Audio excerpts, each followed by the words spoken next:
Mga kabunyog, mga kababayan, saan man pong panig kayo ng mundo, nasa Pilipinas man po kayo o nasa labas ng bansa. Anong oras man po dyan sa inyo ngayon, umaga man po, tanghali, hapon, gabi, muli po ang ating pong pagbati ng magandang araw, Pilipinas at mundo. Okay mga kabunyog, ang topic natin ngayon, nag-press con si Duterte. Nag-press con, kasama niya si Pantaleon Alvarez. Sa press con niya kagabi, napag-usapan si Roque. Napag-usapan si Roque, tinanong ng media. Ha? Tinanong si Duterte tungkol po doon sa gentleman's agreement. Naalala nyo yun? Ha? Yung gentleman's agreement na yan, ang una kasing nagsabi niyan, si Roque. Ha? Itong si Roque, sabi ni Roque, nung panahon daw ni Duterte, siyempre bahagi ng administrasyon noon ni Duterte si Roque. So sabi ni Roque, noong panahon daw ni Duterte, mayroon daw itong gentleman's agreement kay Xi Jinping ng China.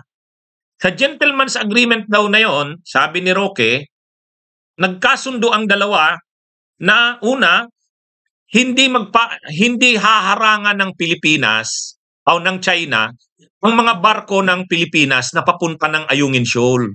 Yung Ayungin Shoal kasi nandun yung lumang barko natin na BRP, Sierra Madre.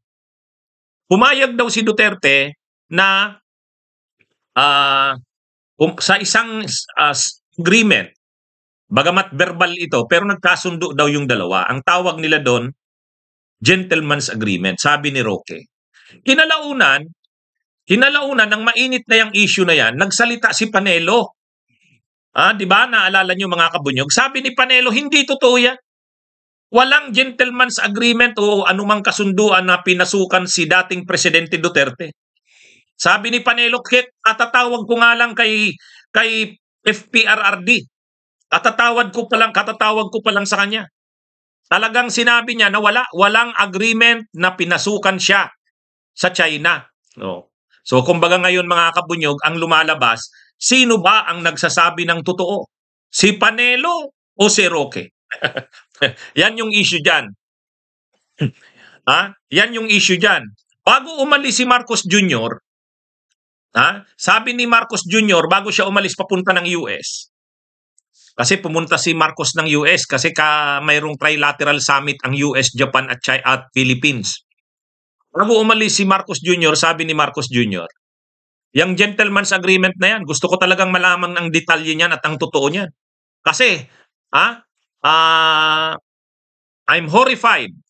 Nabigla daw siya sa kung mayroon mang ganyang gentleman's agreement.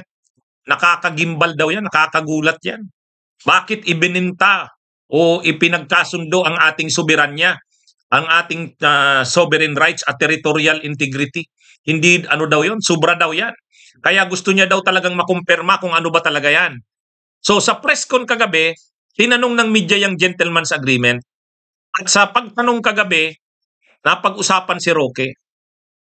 At ang sagot ni Duterte, mga kabunyog, nilaglag si Roque. Nilaglag si Roque ni Duterte.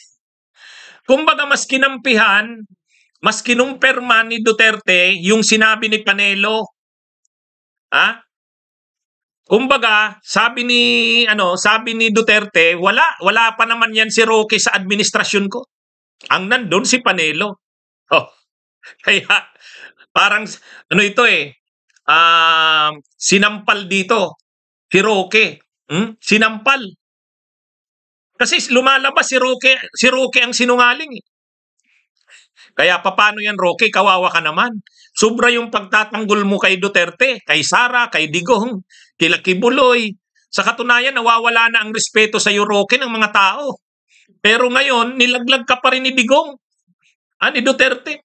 Hindi man lang kinilala ang iyong mga sakripisyo. Yung pinababa mo na ang iyong pagkatao, sukdo lang sinusuka ka na ng mga tao kasi nga, para ka ng si Eric Celis at Badoy, para ka ng hindi abogado. Pero, tingnan mo ang ginawa sa'yo ni Digong. Pinahiya ka, nilaglag ka. Paano na yan? Paano na yan, Roque? Kawawa ka naman. Wala na ngang respeto sa iyo ang mga tao. Kaya nga hindi ka nanalong senador eh. Ha? Hindi mo ba alam yung Roque, ba't hindi ka nanalong senador? Kasi wala nang respeto sa iyo ang tao.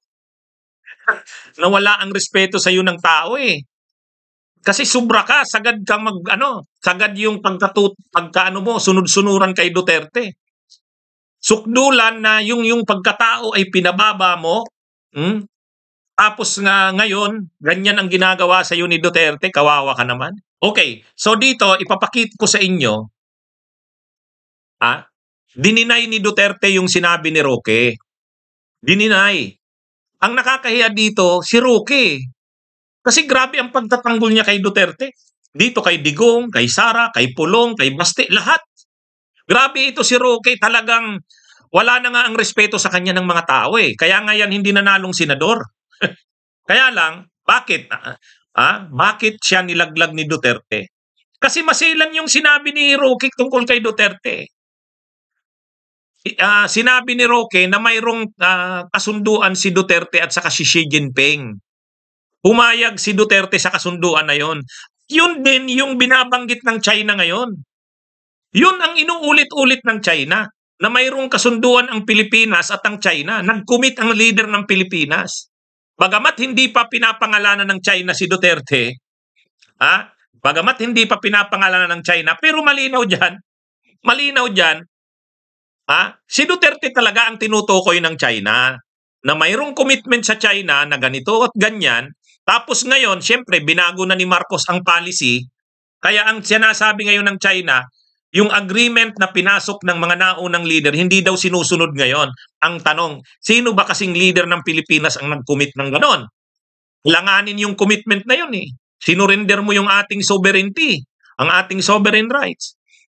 Si Roque ngayon ang nagsabi. Si Duterte, mayroon siyang secret agreement na ganon.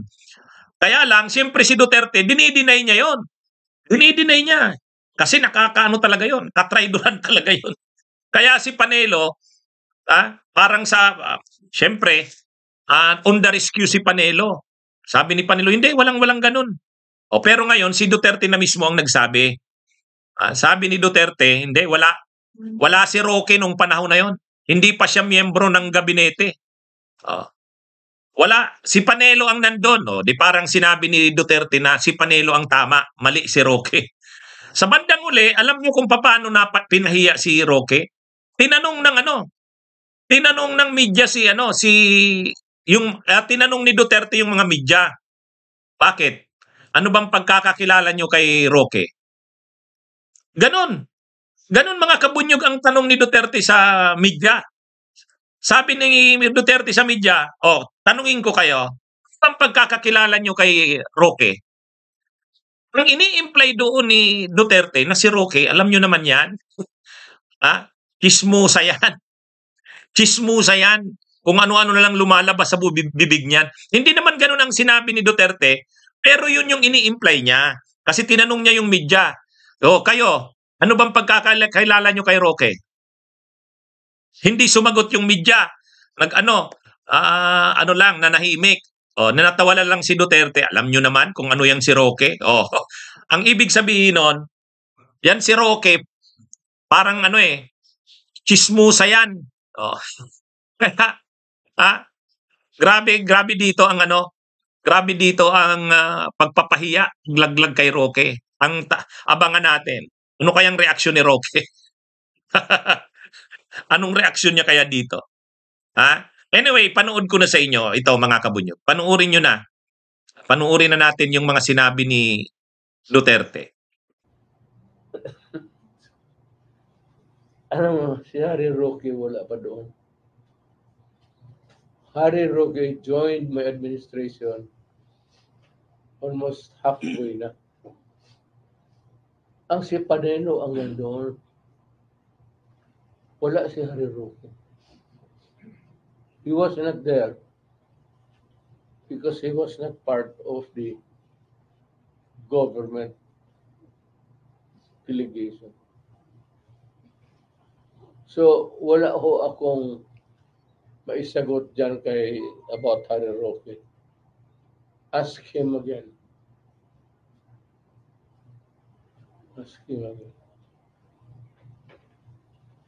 Okay. At, Kung kung may agreement man kami ni President Xi Jinping, walang secret agreement yan. We agree. Then after that, yung agreement namin, isasabi namin sa mga tao, foreign affairs particularly, to verbalize everything that is being said in whisper. Kung meron man ang agreement.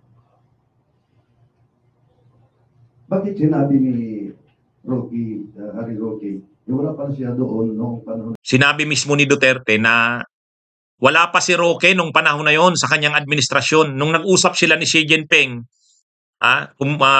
state visit yata ni Duterte sa China, sabi ni Duterte, ang kasama ko si Panelo, wala pa si Roque noon.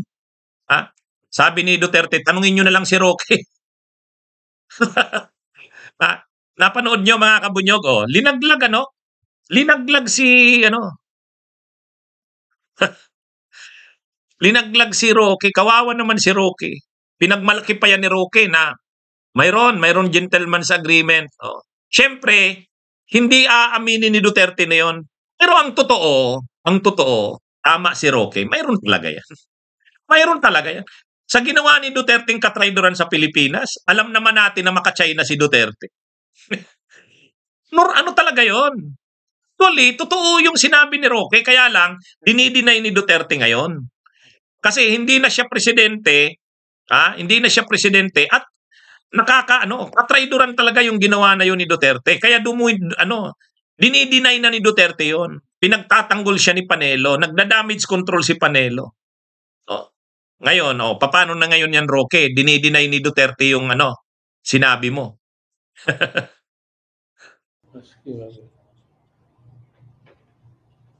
okay. Kung may agreement man kami ni President Xi Jinping, walang secret agreement yan. We agree. Then after that, yung agreement namin, isasabi namin sa mga tao, foreign affairs particularly, to verbalize everything that is being said in whisper. Kung meron man ang agreement. Bakit sinabi ni Roque? So, yun, napanood nyo mga kabunyog. Dito ang sinasabi ang pinag-uusapan natin, yung sinabi ni Roque na mayroong gentleman's agreement, pumasok sa kasunduan si Duterte kay Xi Jinping. Ngayon, dinideny ni Duterte yun. Dinideny. Pero ang totoo, sabi ni Jose Andres, sinungaling si Digong, ang totoo, tama yung sinabi ni Roque. Imposible na walang kasunduan si Duterte at saka si Xi Jinping. Alam naman natin ang policy ni Duterte nung panahon niya, maka-China. Kaya lang, ngayon kasi, naghuhugas kamay na si Duterte, ayaw niya nang aminin yan. Kasi katraidoran talaga yun eh. Sabi nga ni Bongbong Marcos Jr., I'm horrified. Nakakagimbal. Ngayon, kasi, imaginin mo nga naman, presidente ka ng Pilipinas, pumasok ka sa ganung kasunduan, katraidoran talaga yon. Kaya nga ang reaksyon ni Marcos Jr., I'm horrified. Iimbestigahan ko yan. So anong ginagawa ngayon ni Duterte? Liniligtas niya ang sarili niya. Ayaw niyang palabasin na talagang traidor siya, pero ang totoo, traidor siya. Tama si Roque sa bagay na yan. Mayroon talagang kasunduan. Kaya lang, linalaglag na ni Duterte si Roque. Linalaglag na. Sabi ni Duterte, walang alam yan si Roque. Hindi naman yan part ng gabinete ko nang pumunta ako ng China, kausap si Xi Jinping. Hindi siya member nun. Ang katabi ko noon, si Panelo. Tapos sabi niya sa tanungin nyo na lang si Roque kung saan galing yung impormasyon niya. Kawawang Roque. Harry Roque, wala pa siya doon noong panahon na yun. Sinabi niya na pinakakalikot, ginawang isyu ni PBBM ngayon. Bago siya lumipad ng Amerika, ginawa niya yung isyu ni meron daw kayong Do you know? Ito. So ang tanong nitong media, so bakit po sinabi ni Roque na mayroon ka daw pong agreement sa China. Bakit sinabi po yun ni Roque? Hintayin nyo yung sagot ni Duterte. Alam mo, si Harry Roque wala pa doon. Harry Roque joined my administration almost halfway na. Ang si Panelo ang nandoon. Wala si Harry Roque. He was not there because he was not part of the government delegation. So, wala ho akong maisagot dyan about Harry Roque. Ask him again. Kumbaga dinidinay talaga, nilalaglag talaga ni Duterte. Sabi ni Duterte, wala akong masagot dyan sa sinabi ni Roque. Tanungin nyo na lang uli siya. Pero magpa-follow up itong media. So bakit po nagsabi ng ganon si Roque? Bakit ganon? Ito. Okay. Kung may agreement man kami ni President Xi Jinping, walang secret agreement yan. We agree. Then after that, yung agreement namin, isasabi namin sa mga tao, foreign affairs particularly, to verbalize everything that is being said in whisper. Kung meron man agreement.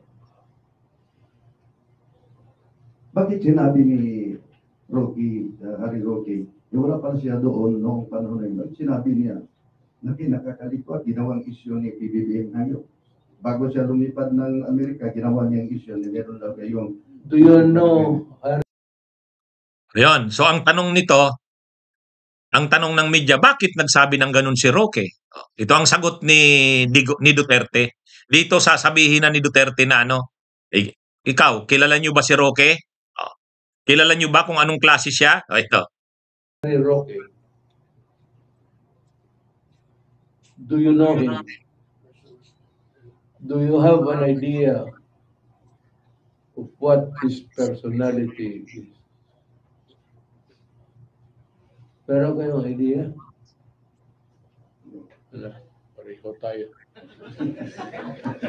Nakita niyo mga kaunyo, pinagtawanan si Roque, Pinagtawanan. Nakakahiya ito sa kay Roque. Narinig niyo yung sinagot ni Duterte doon sa media?